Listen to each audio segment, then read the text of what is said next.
Going to keep to my promise tonight. I think some of you would like that if I not be long tonight. I promise if you say amen, I promise to get out of you ain't saying amen yet.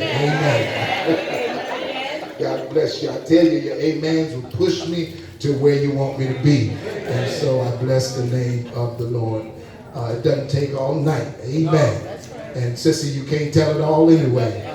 So I got a little message I want to share with you. Hopefully it encourages your heart and blesses you tonight. Beginning our reading from the very first verse of Luke chapter 5. If you're still turning, just say, Pastor, wait a minute. If you're there, just simply say amen. Amen. God bless you. Reading from the King James rendering, Luke chapter 5, beginning at verses 1, we will find this record. And it came to pass that as the people pressed upon him to hear the word of God, he stood by the lake of Gennesaret and saw two ships standing by the lake. But the fishermen were gone out of them and were washing their nets. And he entered into one of the ships, which was Simon's, and prayed him that he would thrust out just a little from the land. And he sat down and taught the people out of the ship. And when he had left speaking, he said unto Simon, launch out into the deep and let your nets down for a catch. And Simon answered, saying unto him, Master, we have toiled all night and have taken nothing. Nevertheless, at your word, I will let down the net. And when they had done this, they enclosed a great multitude of fishes, and their net brake.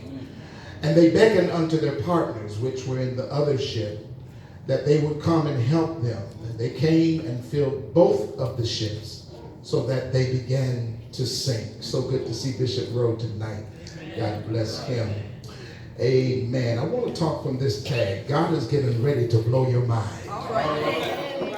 God is getting ready to blow your mind. I don't know if you believe that tonight. If you believe that, if you have a neighbor tonight, look at your neighbor and say, neighbor. Oh, neighbor. I'm not going to neighbor you to death. But I do need to tell you that God is getting ready to blow your mind. Give God a praise offering. Hallelujah.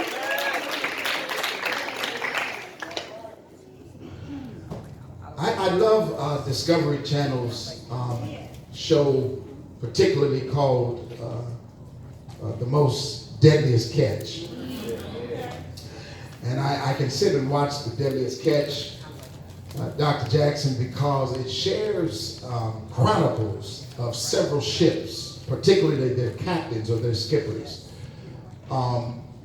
in the Bering Sea in Alaskan waters, shipping and fishing for Alaskan king crab. Enduring 40-foot waves with 700-pound pots that they're trying to fill. I love it because the captain has to use all of his logistical skills, all of his fisherman's prowess, to figure out where is best to drop the pots. And when they bring up the pots and they're empty, the crew gets discouraged, but they continue to work. When they bring up the pots and they're full, they know that there's a good payday. But I like Deadliest Catch because in all that they go through and all that they endure, they continue to fish. Even out of frustration, even out of much calamity, even out of much chaos. Sometimes the crew begins to argue. Sometimes they agree with the captain, sometimes they don't. But it's the captain's decision as to where we're going to drop the pots. And most of the time, by the end of the show, they've gotten what they need. Just trying to encourage somebody to keep on working, to keep on toiling, keep on fishing, no matter how frustrating it seems, no matter how difficult it seems. Deacon McKenzie, the other day, an older lady got stuck on the highway, and several of us gentlemen got out of our cars to help this lady because she was stranded really in the middle of the road. And several of us came to the car, and I got to the back of the car, and I listened to several men direct her as to what to do or ask her what's going on. Is it the battery? Is it the alternator? Have you run out of gas? Is it the transmission? What is it? Is it the steering column? What is it? I said, why don't we tell her to put it in the neutral first, and then we get out of the road. Somebody has to take control of the situation. All of those questions mean nothing if we can't push her to safety. Okay, let me share this one with you. Charles Steinmetz, one of the greatest mathematicians who ever lived. Somebody probably heard me tell this story before. Ford plant had shut down to no production at all. They did not know what was going on, did not know what to do. They thought of everything, they did everything they could, but no production, no cars were being made. Somebody had enough sense to call Charles Steinmetz. They flew Charles Steinmetz in. He got in that afternoon. He looked around. He said, turn it on. Turn it off. Turn it on. Turn it off. He listened closely, and then he took out a little hammer and he tapped. He said, turn it on.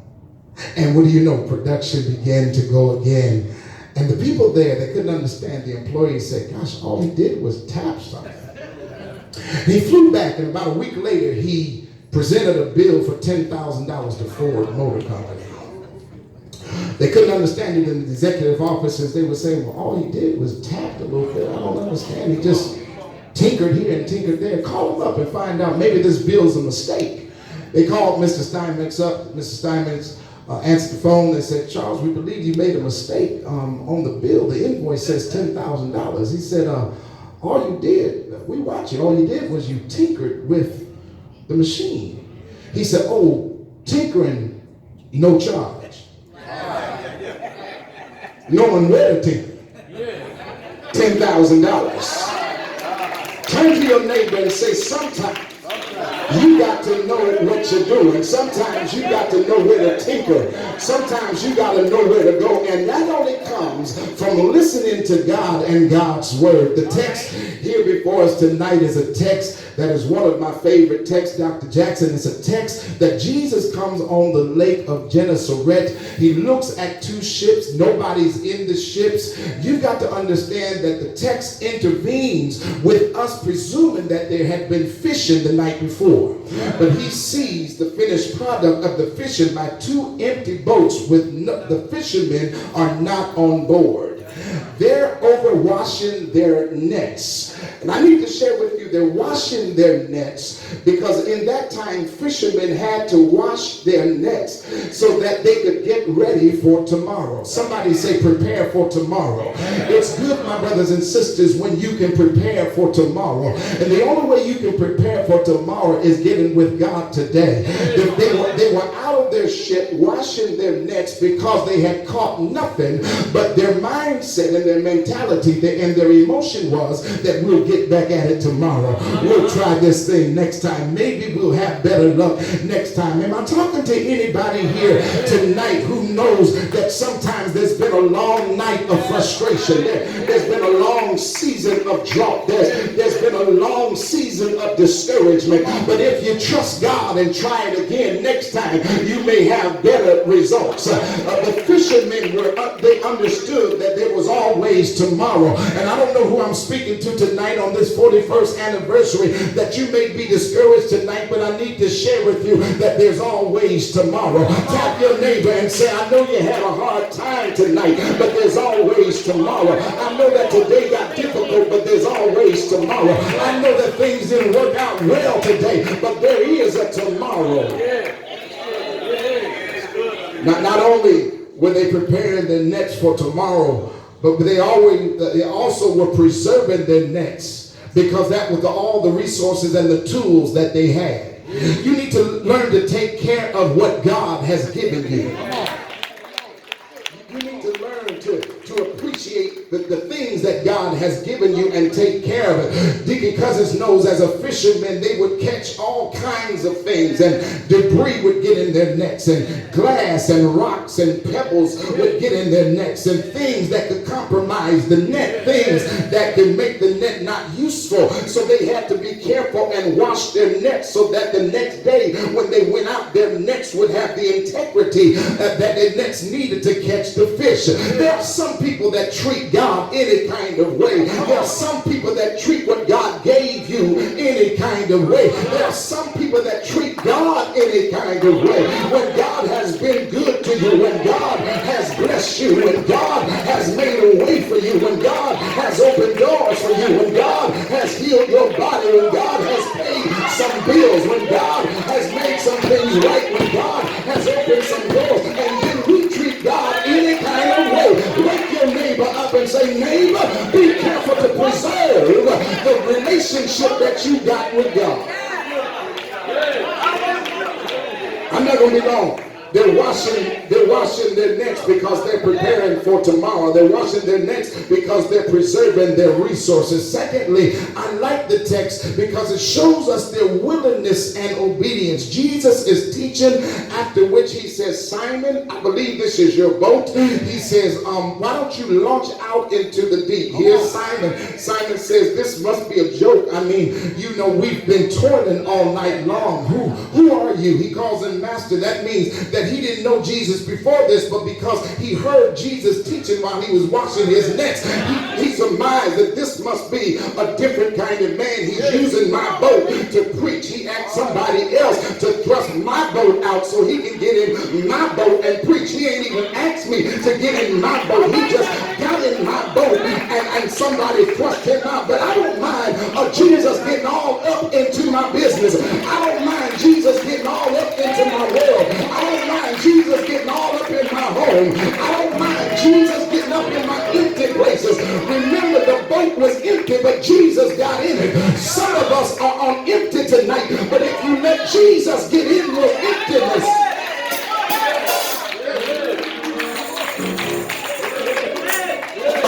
Jesus is now occupying a boat that was empty. And it so happened to be Simon's boat.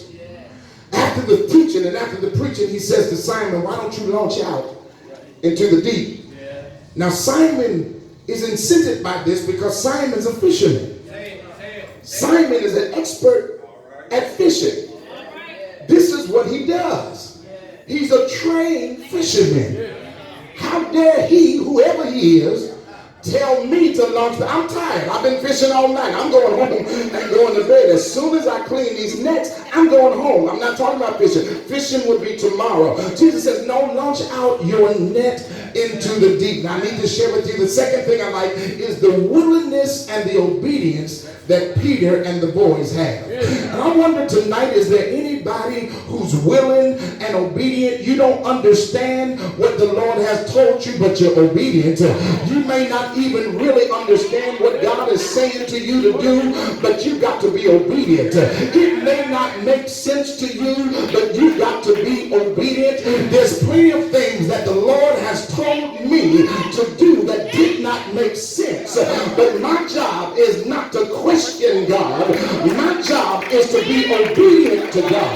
Obedience is greater than sacrifice. I know that I'm speaking to somebody in here tonight that God has told you to do something and you're sitting there trying to figure it out. You're sitting there wondering if that was God's voice. You're sitting there wondering if it's something that you're telling yourself. You're sitting there wondering, how in the world does God expect me to do this? I'm tired. I'm frustrated. I don't trust it. I don't understand it. It hurt me before. It's fragile. I've been out. My muscles hurt. My back hurt. My neck hurt. My head hurt. Everything hurt. All I want to do is go home and go to bed. Just launch out. Launch out. Now I need to share with you that we all operate on the left side and the right side of the brain. The left side of the brain tells the right side of the brain what to do. Now, the left side of the brain is technical and methodological. The left side of the brain is always analytical. But the right side of the brain is artistic and creative. Come on. So Jesus talks to the left side of Peter to tell him to do the right thing. He's talking to Peter's left side of the brain because he understands that the left side of the brain is all about method and technique. But he knows that the right side of the brain is about creativity and artistical expression. And so he says, Peter, I've got to get you out of your left side of thinking and get you into your right side. Come on, somebody. There's somebody here. You didn't even know that God was connected to the brain, the medulla oblongata. You didn't even understand that God was in your brain. You got to understand that you got to be transformed by the renewing of your mind. God works in your mind, and God gets in your mind, and sometimes he's got to help the left side of the mind to get in sync with the right side of the mind, because it's the right side of the mind that does what God wants. Oh, I wish I had somebody.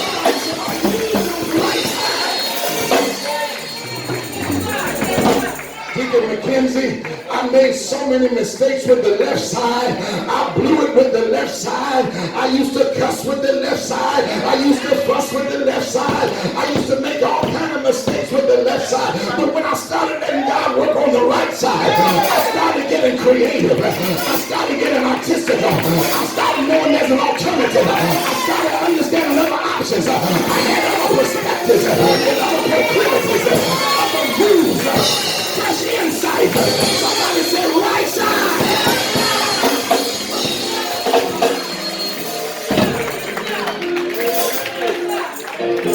He says, Peter, you're gonna have to go to the right. Go to the right.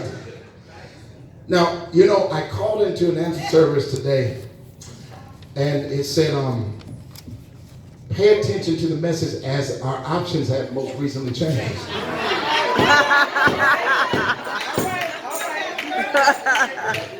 Deacon Grass said, what did they say?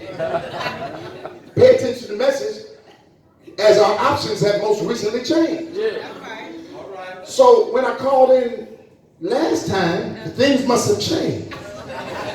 If I don't listen to the new message, I wish I had somebody.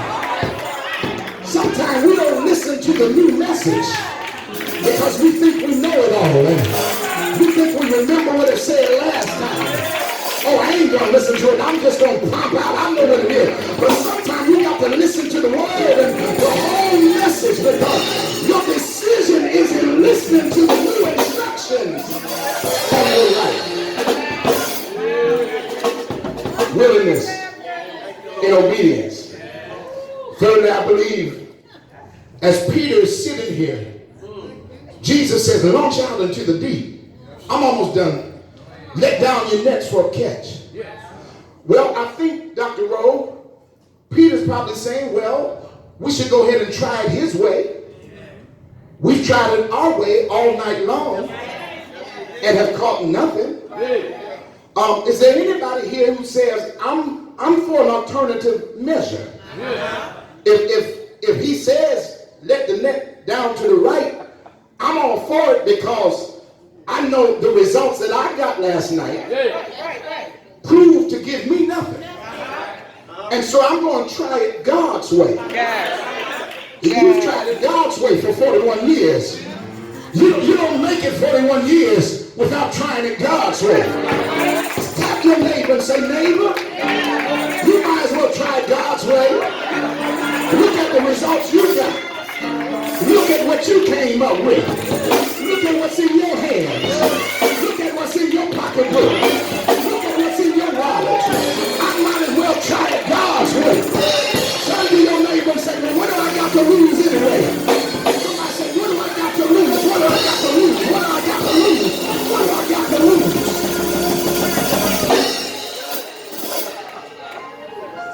I come to tell you, I'm through. I thought about it. I got everything to lose if I don't try it his way. And so from now on, I'm going to try it God's way. Deacon Williams, even if I don't understand it, I'm going to go to the right side.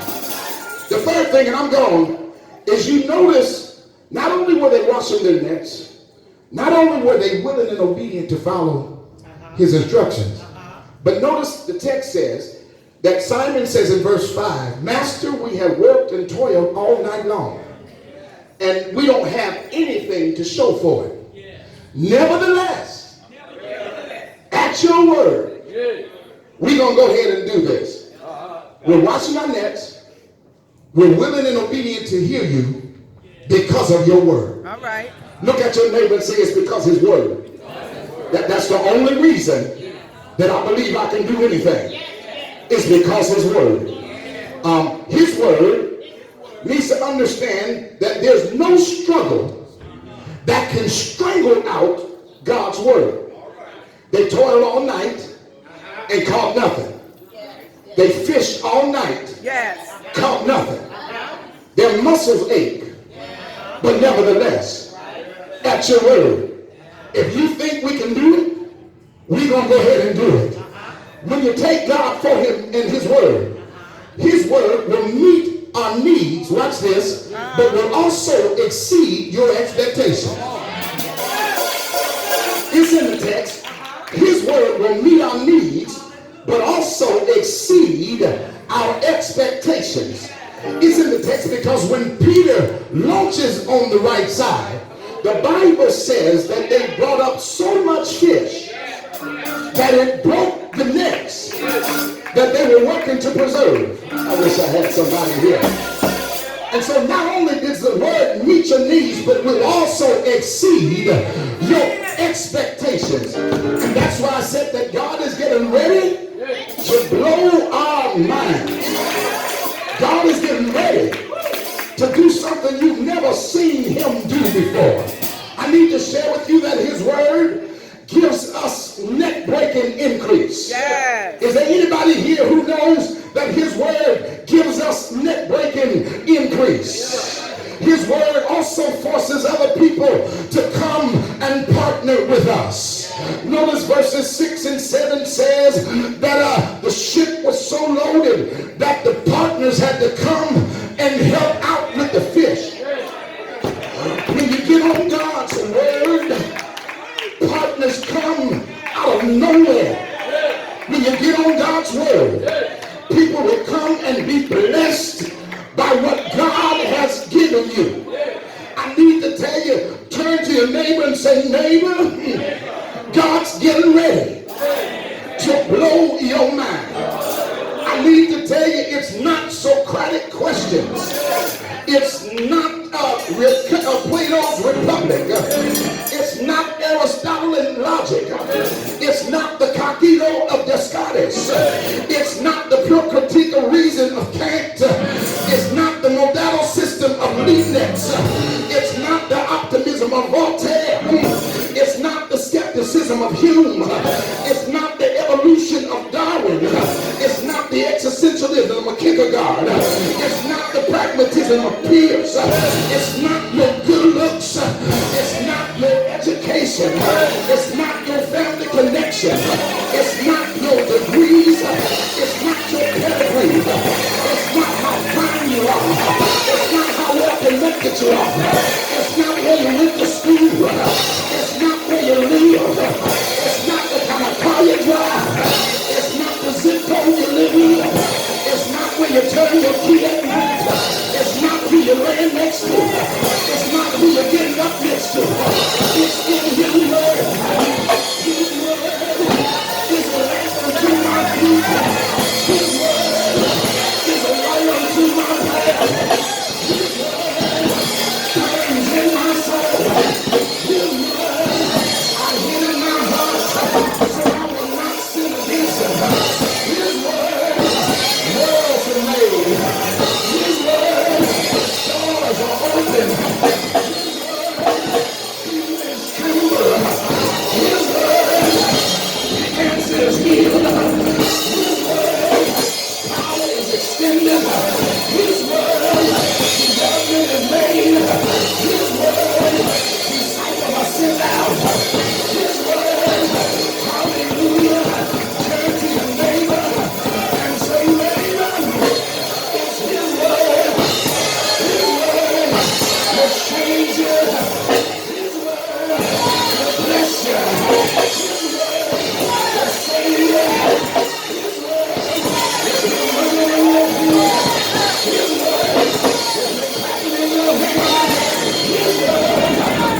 ready to blow your mind. Wash your nets. Be willing to listen to him, because his word is going to blow your mind. Did not blow your mind this time.